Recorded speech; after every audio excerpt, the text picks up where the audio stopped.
Assalamualaikum warahmatullahi wabarakatuh. Salam Pramuka. Alhamdulillahirabbil alamin wassalatu wassalamu ala asyrofil anbiya'i wal mursalin sayyidina wa maulana Muhammadin wa ala alihi wa ashabihi ajmain, amma ba'd. Fala haula wala quwata illa billahil aliyil azim. Yang kami hormati Kakak Kamabikus Gerakan Pramuka Pangkalan MSN 4 Kediri, Kakak Abdullah Rosyad, para kakak pembina, adik-adik Dewan Galang, dan juga semua anggota Gerakan Pramuka Pangkalan MSN 4 Kediri yang kami cintai.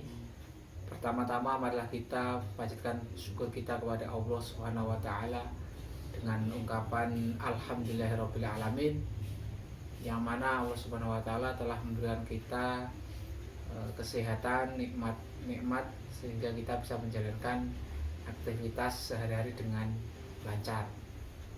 Kepada Kak Abdullah Rosyad khususnya beserta keluarga, kami doakan semoga Allah Subhanahu wa taala senantiasa memberikan kesehatan kepada Kak Abdullah Rosyad beserta keluarga. Amin amin amin.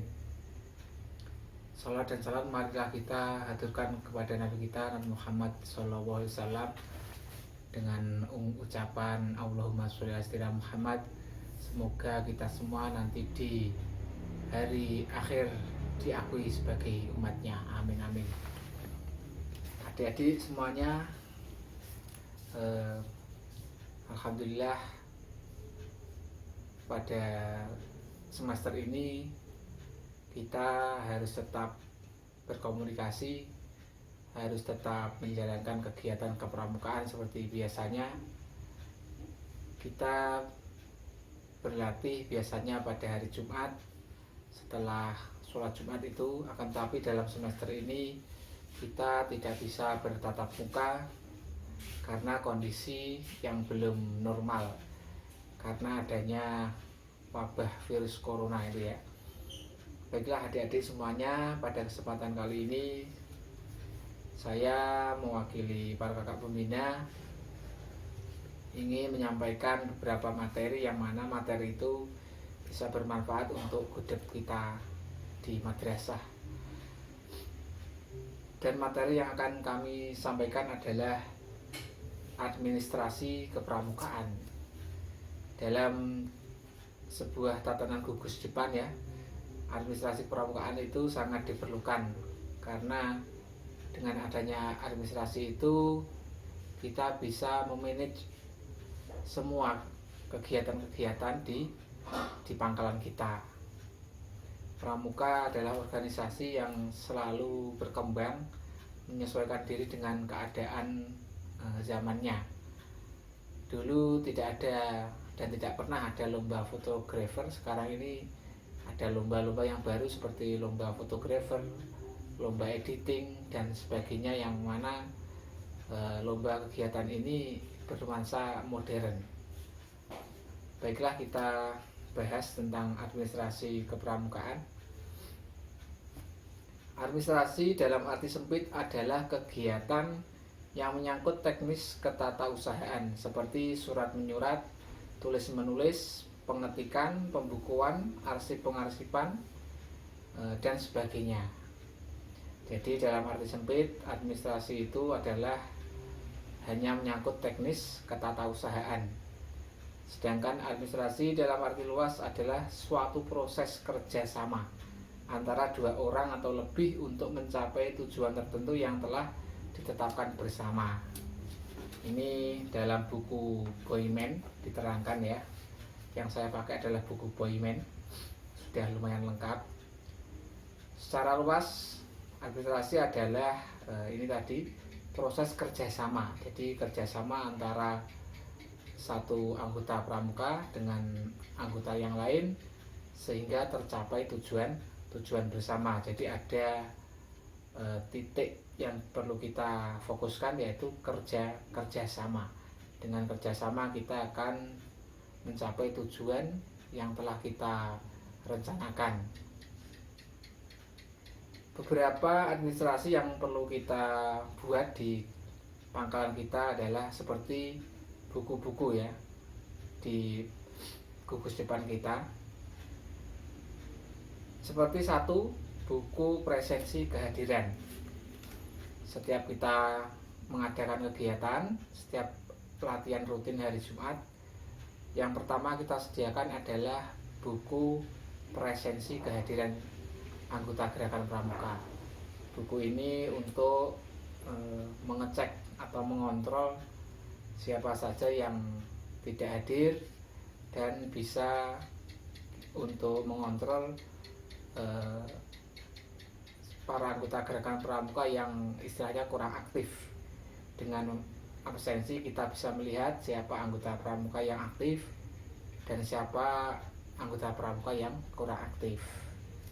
Ada juga buku tabungan. Buku tabungan kita buatkan ya, menabung di pangkalan. Ini berguna untuk melatih kita hidup hemat. Di samping itu, buku tabungan ini juga menjadi syarat di SKU ya. Di SKU ada poin yang mana seorang anggota pramuka harus punya buku tabungan, boleh menabung di pangkalan, di wali kelas ataupun di bank. Itu adalah salah satu syarat yang ada di SKU. Ada juga buku acara latihan. Jadi setiap kita berlatih pada hari Jumat itu ya, kita catat kegiatannya. Seperti kita buatkan kolom seperti ini, bisa dibuatkan. Ini saya contohkan cara membuat buku acara latihan. Misalkan nomor 1 kita isi di sini hari ya. Hari atau tanggalnya juga. Terus kegiatannya apa pada hari itu. Terus pematerinya siapa, pemateri. Terus kita bisa tambahkan lagi kolom mungkin keterangan seperti itu. Misalkan keterangannya setelah diberi materi, semua anggota Gerakan Pramuka sudah bisa melaksanakan kegiatan. Misalkan hari ini hari Jumat ya, tanggal 24 Juli 2020, kegiatan tali temali pemateri para kakak pembina. Keterangan semua sudah dapat praktek tali temali, misalkan seperti itu ya. Itu adalah buku acara latihan. Dan juga dalam 1 tahun kita harus merencanakan sebuah program ya, seperti ini. Ini ada program kegiatan tahunan, ada juga kegiatan setiap semester 1, semester 2. Program kegiatan tahunan ini adalah kegiatan-kegiatan yang selalu kita laksanakan dalam 1 tahun ya. Seperti misalkan menyiapkan lomba memperingati hari ulang tahun Republik Indonesia. Itu setiap tahun kita selalu menyiapkan. Seperti refreshing ya, ini kalau kita habis ulangan semesteran kita refreshing. Seperti kemarin kita refreshing di Taman Wisata Ubalan. Terus pelantikan penggalang, mungkin pelantikan ramu, rakit atau terap, itu kita agendakan. Jadi kegiatannya ditulis di sini, bulan 1, bulan kedua, 3, 4, 5, 6 sampai 12. Keterangan minggu keberapa, misalkan seperti itu. Kita tulis kegiatannya di sini, misalkan kita laksanakan di bulan ke-8 misalkan. Keterangan minggu kedua, misalkan seperti itu. Itu adalah program kegiatan tahunan yang harus kita programkan ya. Setelah itu juga ada kegiatan tiap semester. Jadi ini semester ganjil. Kalau kita lihat kurang lebih ada 19 pekan efektif. Pekan yang bisa kita buat kegiatan ada 19 pekan. Bulan Juli, Agustus, September, Oktober, November, Desember. Kita tulis ya, Juli ada berapa pekan? 1, 2, 3, 4. Agustus berapa pekan? 1, 2, 3, 4. September berapa pekan? 1, 2, 3, 4. Misalkan seperti itu. Terus kita isi materi-materinya yang akan disampaikan.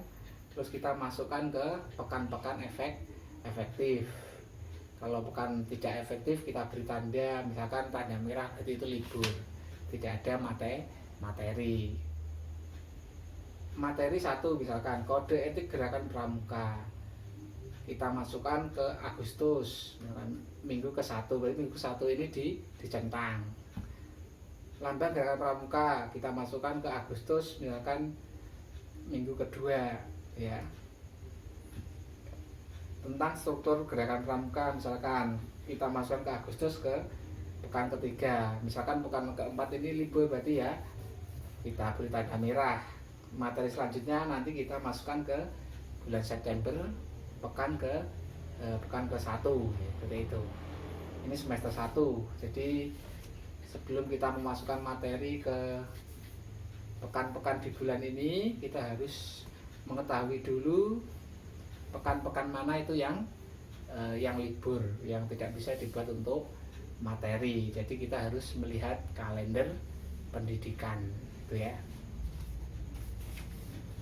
Selanjutnya ada buku catatan rapat. Jadi setiap kita rapat harus kita membuat itu sebuah catatan. Misalkan hari ini kegiatan rapat penempuan kaos. Terus di sini ditulis misalkan permasalahan apa yang dibahas dalam penempuan kaos itu, kita ungkapkan. Mungkin ada masalah, misalkan kita penempuan kaos dengan berkemah tapi tendanya kurang, ditulis tenda kurang.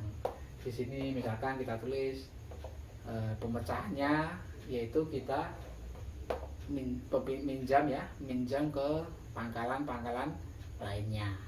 Di setiap kita rapat itu dicatat oleh notulen, dicatat oleh ya siapa yang sekiranya dia itu bisa mencatat hasil rapat. Selanjutnya buku inventaris. Buku inventaris itu adalah buku perbendaharaan benda atau peralatan. Jadi kita di sanggar kita catat semua barang-barang yang ada di dalam sanggar. Misalkan nama barang, kursi, meja, bendera, tongkat, tali, pasak, kompor, gas, kita tulis di sini. Misalkan ya nama barangnya apa, tulis. Terus kondisi atau jumlah dulu, jumlahnya berapa. Misalkan kursi jumlah 4. Terus ini keadaan baik, meja 2, keadaan baik, tongkat 300. Sini misalkan 10 rusak, 290 baik. Nah itu semua barang-barang yang ada di sanggar kita catat di dalam buku inventaris supaya kita bisa mengecek semua perlengkapan di sanggar. Ada juga buku catatan peristiwa penting. Misalkan ada anggota kita yang masuk Pramuka Garuda dan pada hari ini dilantik oleh misalkan Kak Kuaran, Kak Yudi, itu kita catat. Hari ini Jumat tanggal 24 Juli acara pelantikan Pramuka Garuda di Pangkalan MTSN 4 Kediri, dicatat supaya nanti kita mempunyai dokumen.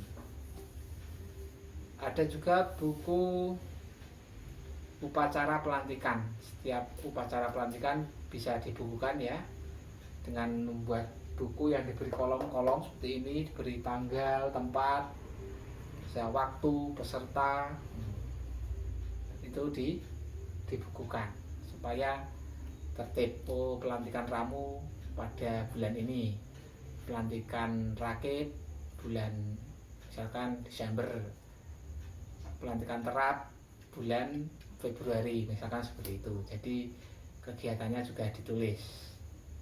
Ada juga buku tamu, buku untuk mengecek tamu yang datang ke pangkalan. Buku tamu itu ya gunanya untuk melihat siapa yang bertamu di pangkalan kita. Misalkan nama, misalkan Ahmad, asal pangkalan, misalkan pangkalan MTSN 2 Kediri, keperluan meminjam tenda. Nah, itu kalau ada tamu ke sanggar, kita mohon untuk mengisi buku tamu supaya kita tahu. Ada juga buku agenda surat menyurat. Setiap kali kita membuat surat, misalkan surat kepada orang tua, surat keluar, itu kita catat pada tanggal sekian kita membuat surat. Nomor suratnya berapa, lampiran, perihal, seperti itu. Surat keluar dicatat. Surat masuk juga dicatat. Surat masuk misalkan ada undangan lomba dari Kuaran Tarokan. Nah, jadi Kuaran Tarokan memberikan kita surat perlombaan ya, undangan lomba kita catat. Pada tanggal sekian ada surat masuk, nomor suratnya sekian-sekian, perihal apa, perlombaan, asal dari Kuaran Tarokan. Itu dicatat sebagai buku agenda surat masuk. Surat keluar kita yang mengeluarkan dicatat, surat masuk juga kita catat. Di samping buku-buku tadi, buku-buku administrasi ya, kita juga harus melengkapi peralatan latihan. Jadi kalau kita latihan, kita punya peralatannya, maka latihan rutin kita akan lancar. Tapi kalau tidak punya peralatan, kita akan ya istilahnya tersendat-sendat, tidak bisa berjalan dengan baik. Misalkan mau menjelajah harus pakai kompas tapi tidak punya kompas, kita ya kesulitan. Jadi peralatan latihan itu harus juga dipersiapkan. Seperti apa saja peralatan latihan itu? Tiang bendera ya, 1 tiang bendera dan perlengkapannya. Kita latihan pertama kali kita upacara pembukaan, itu pasti kita perlu tiang bendera untuk mengibarkan merah putih. Upacara pembukaan kita kibarkan bendera merah putih. Selesai latihan kita upacara penutupan dan penurunan bendera merah putih. Jadi bendera merah putih itu selain untuk latihan, kalau sehari-hari ya pagi dikibarkan, sebelum matahari terbenam itu bendera harus diturunkan. Jangan sampai pada malam hari bendera merah putih itu tetap berkibar.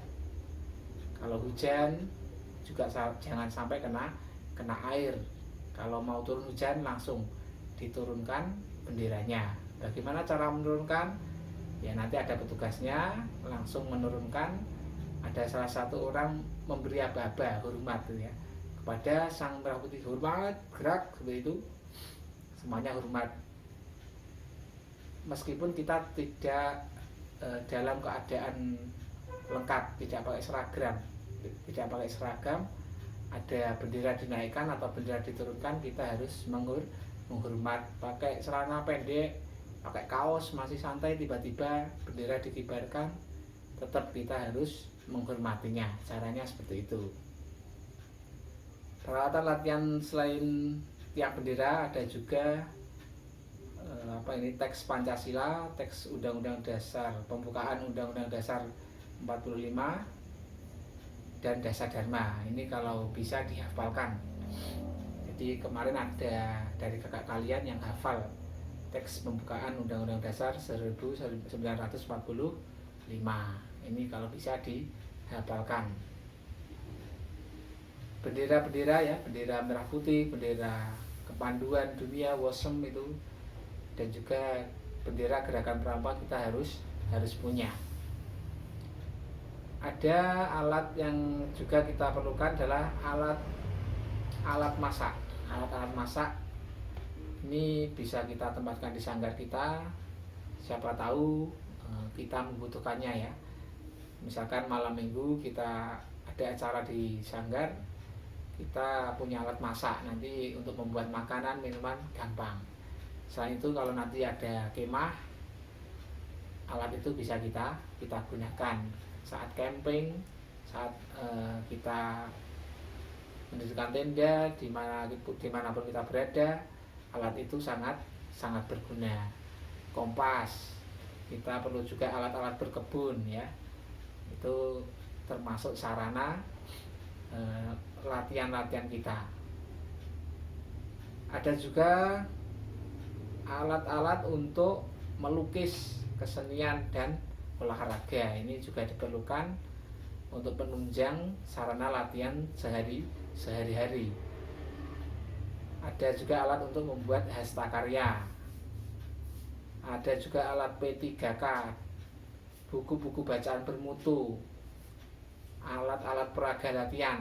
Nah, ini semuanya adalah peralatan latihan yang sebaiknya ya kita usahakan ada. Semaksimal mungkin kita usahakan peralatan latihan itu lengkap supaya kita berlatih rutin setiap hari itu bisa berjalan dengan baik dan lancar. Misalkan membuat perpustakaan di sanggar, itu baik. Membuat perpustakaan, buku-bukunya mungkin kita ambilkan atau kita carikan dari perpustakaan misalkan. Atau anggota-anggota gerakan pramuka punya buku-buku bisa dibawa ke sanggar, kita kumpulkan, kita buat perpustakaan. Itu baik untuk kemajuan gugus depan kita. Kalau barang-barang milik sanggar itu barang-barang umum, jangan dibuat pribadi. Misalkan di sanggar ada buku boymen, yaitu kita harus bergantian untuk meminjamnya. Jangan dibawa pulang terus lupa nggak dikembalikan, nanti temannya yang lain yang ingin minjam jadi tidak bisa. Jadi milik umum itu digunakan untuk umum, milik pribadi digunakan untuk pribadi. Demikian yang dapat kita sampaikan hari ini. Semoga menjadi ilmu yang bermanfaat untuk kita semuanya. Kurang lebihnya mohon maaf. Saya akhiri. Assalamualaikum warahmatullahi wabarakatuh. Salam Pramuka.